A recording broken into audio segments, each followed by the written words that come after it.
They haven't. They haven't. It's the NES wall of every single game that I could ever possibly imagine. All I gotta do is pull it off the wall and play it. My love for the Nintendo Entertainment System has been well documented. So, of course, this video was inevitable. I love going on YouTube and looking at everybody's top 10 NES games. And it seems like everybody does some of them. And some of them are, exactly what you would expect them to be. Some of them try to just go the exact opposite of that, just to be opposite of that, or hidden gems, things like that too. And some of them are really good. John Riggs, NES Complex, I'm looking at you guys, some of the best out there. I'm not trying to compete with any of that. But what I noticed for me, though, is as I was looking at some of these, I'm like, it just wasn't my experience. So I wanted to just put together a top 10 of mine that's completely biased, completely nostalgic driven. I'm not even going to lie about this one. This is exactly what this is. And so these are just ones from my childhood. I couldn't afford some of the games. I had very few of them. And the only ones I ever really got to play that were, some of the major hits was when I went to youth group retreats and all our friends and our buddies brought them all and we just kind of played them all together. And sometimes I'd borrow them and sometimes I'd permanently borrow them. So if any of y'all are still watching, I still have those, but I think they're technically mine at this point in time. So on this video thing, I'm not trying to do things that are just different just for the sake of being different. This is just completely my experience. So while I do think things like Mario Brothers, classic game all time, I do think it changed the industry, everything like that too. I don't have that on this list. Doesn't mean I don't love the game. I have different ones too. Like, let's take Ninja Gaiden, for example. It was one that I was just never around. And I'll be honest with you, as I'm an adult and I have all of these and started playing them, it just hasn't meant as much to me. Doesn't mean it's not a good game. Doesn't mean it shouldn't be as a top of all time. Again, this is completely biased. This is just whatever I think it is. And so even ones like these, you're not going to see these on here. Castlevania, Metroid, I hear about these all the time. And I know they must be good games. I've played some of them. I just cannot catch on to them as an adult. So what I have here is a top 10 of the ones that are just from me, that I enjoyed, that I play, that I still come back to even today with all the other ones. I love playing these. Yes, there will be some of them that everybody knows and that always should be, I think, on a top 10. But there are some of those that truly just really aren't, but they're just the ones for me. And so I hope you guys enjoy this and have as much fun watching this video as I did making it. So let's get started. Number 10, RBI Baseball. I know, they look like short, fat little baseball players, but I absolutely love this game. The sounds of it, the startup of it, oh, it was all amazing.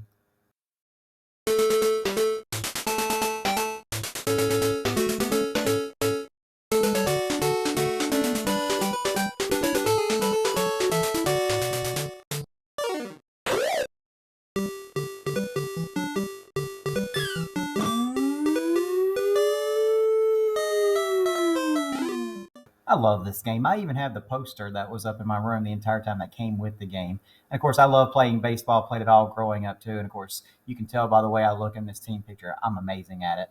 I mean, was there anything better than the sound of the fireworks after you hit a home run?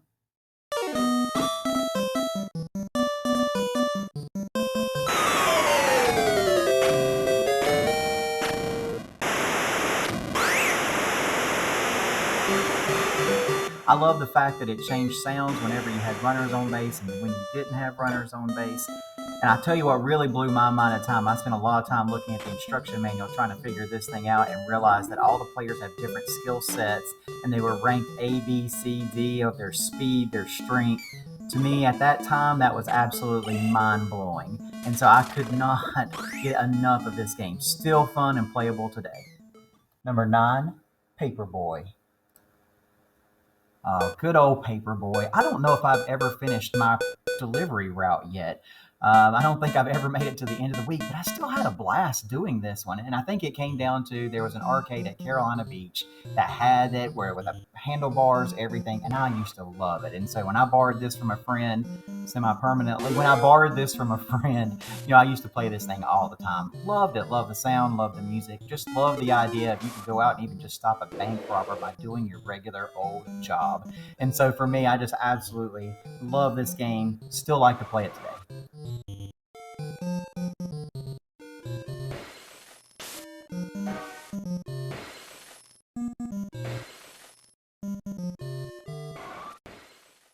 Number 8, Chippendales Rescue Rangers.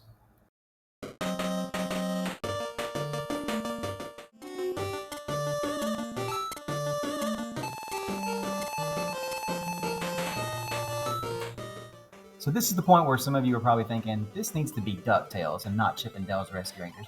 But I didn't really have access to DuckTales, but I did to Chip 'n Dale's Rescue Rangers. And I watched both those cartoons pretty religiously whenever I could to keep up with them. And I thought this game was super faithful to it. The music's great, easy pick up and play. It wasn't that long ago that my son and I just did this in co-op and we were able to beat it in one sitting. And I know for some people, that's a downfall of it. Oh, it's too easy. That's what I actually loved about it. I wasn't one of those who liked to grind things out for a really, really long time. I just like the pickup and playability, and this game has it.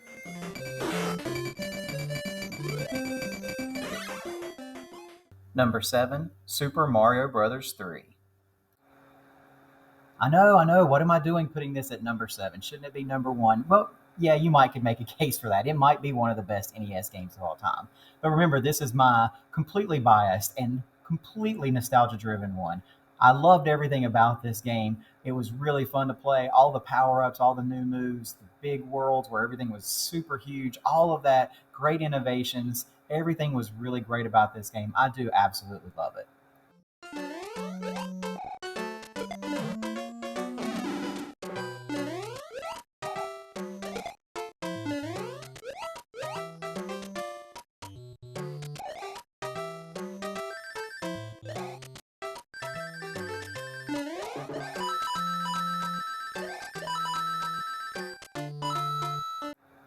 So I can't talk about this game unless I talk about the movie The Wizard. And it's one of those that I probably still watch 20 to 30 times a year. It's super cheesy, but I love it because when I was a kid, this was the first chance I ever got to see Super Mario Brothers 3, and it really made me realize it's like, wow, this is a mainstream thing. This is not just something I like playing in my room. This is worldwide. People love it. The Super Mario Brothers 3 cartoon, amazing times. Love this. Man, what great times it was to be a part of this. And I think all of that led me into really liking this video game. Number 6, Mega Man 2.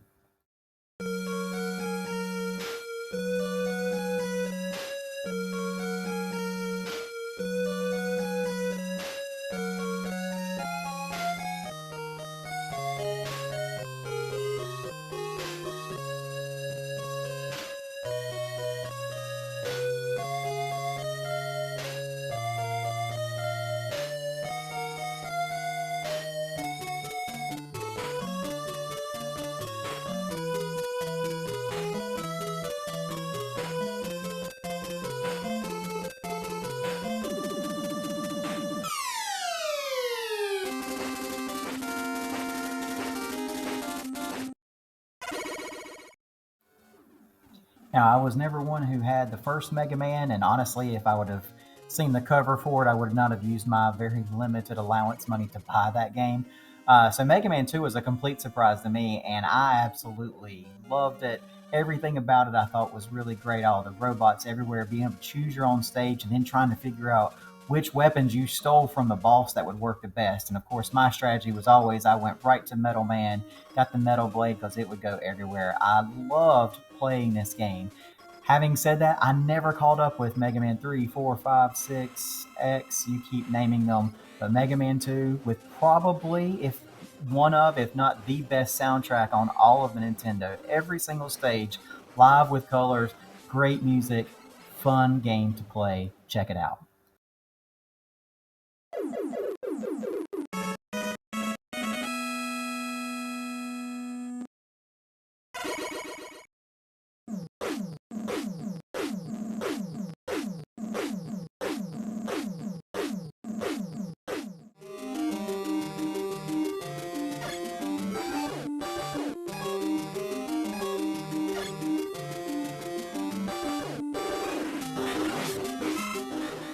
Number 5, Teenage Mutant Ninja Turtles 2, the arcade game.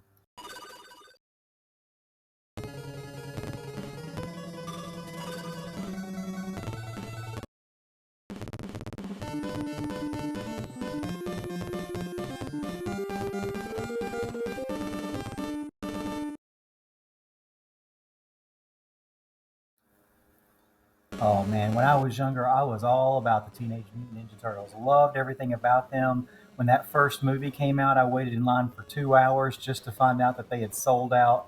and had to buy the later show, but it did not matter. Everything about them. Collected all the cards, Series 1, Series 2, watched the cartoons, could not get enough of the Teenage Mutant Ninja Turtles. And I had the very first game of this, and very frustrating, and it was hard to get through. And I mean, I finally got through all the bombs about the dam and trying to get through all of that stuff too. But man, how difficult was that game?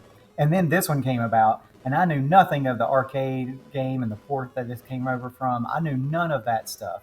All I knew was this was a cartoon where you could just go and beat up Shredder and all his minions, and that was all I needed. And the co-op, being able to have friends come over and be able to play this and just kind of go through it as quickly as you could, beating people up.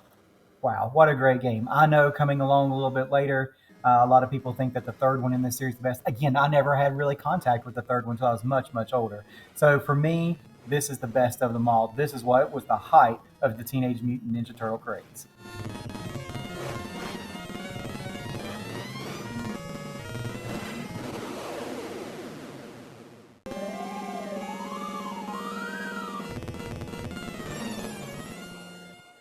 Number 4, Goonies 2.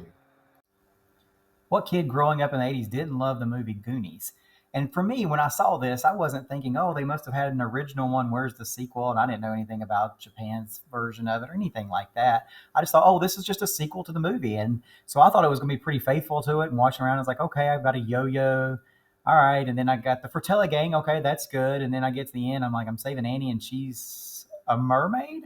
And so it kind of threw me off, but I just love the music. I love the action. I love the graphics of this too, and be able to hear Cyndi Lauper's song the entire time going through it. Oh, what a great game this was. Really fun time. Enjoy playing this one a lot. There's just something about a group of kids getting together and just trying to do the right thing, standing up maybe against adults, whatever it is. I mean, I grew up loving Stand By Me, E.T., It, Goonies, that kind of stuff. And man, when they had that camaraderie of those guys and those girls getting together and being able just to go out against the world, I love that. And that was a total 80s thing. And this game epitomized that as you were going around and saving the members of your game. Great game. You need to check it out.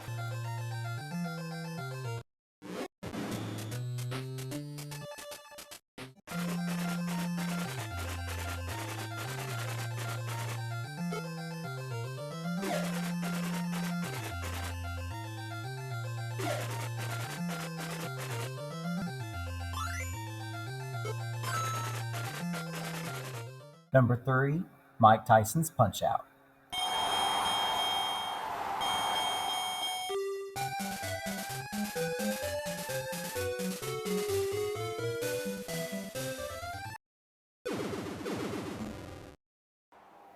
Here's how I know that I really do enjoy this game and why it's number 3 on my list is because I keep coming back to it over and over and over again. It still has that pick up and play quality. Here, while we're at Warp Zone, we usually have it up on the screen, and people all the time have very fond memories of this game. And it was one of those that, it took a while to be able to master it, but once you figured out the patterns and how to do it, you could beat the game. So you always felt like, I can do better, I can do better. And I love that aspect of it. Now, full disclosure, I have beaten Mike Tyson. I have not beaten him by knockout. So I was able to beat him by decision. But hey, that was good enough. He was impressed with my finger speed. So it's all good from here. So this is still a terrific game to play. Still love to play it. And so if you have not yet, please, you need to check out Mike Tyson's Punch Out.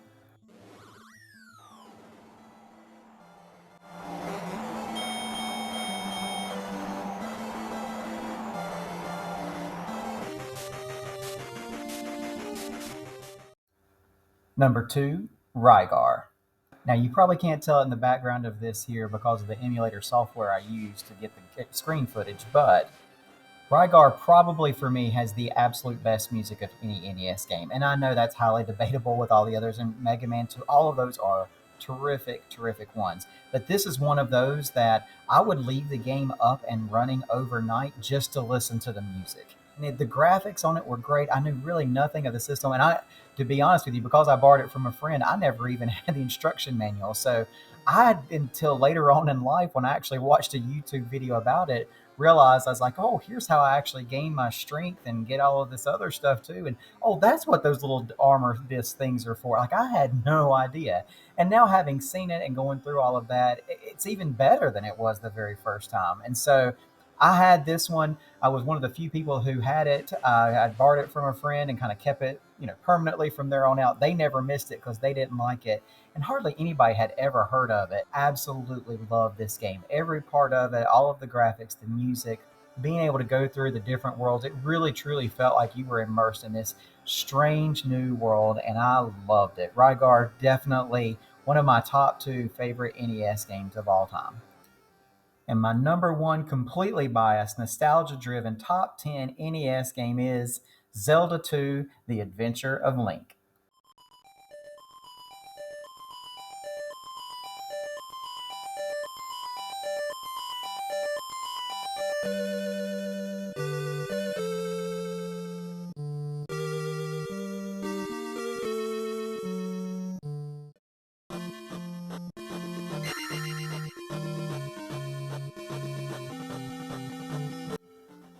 It always kind of surprised me how much this game divided the Zelda fans that are out there. For me personally, I never got to know the first game. And so my first experience with Zelda and the Adventure of Link is this game.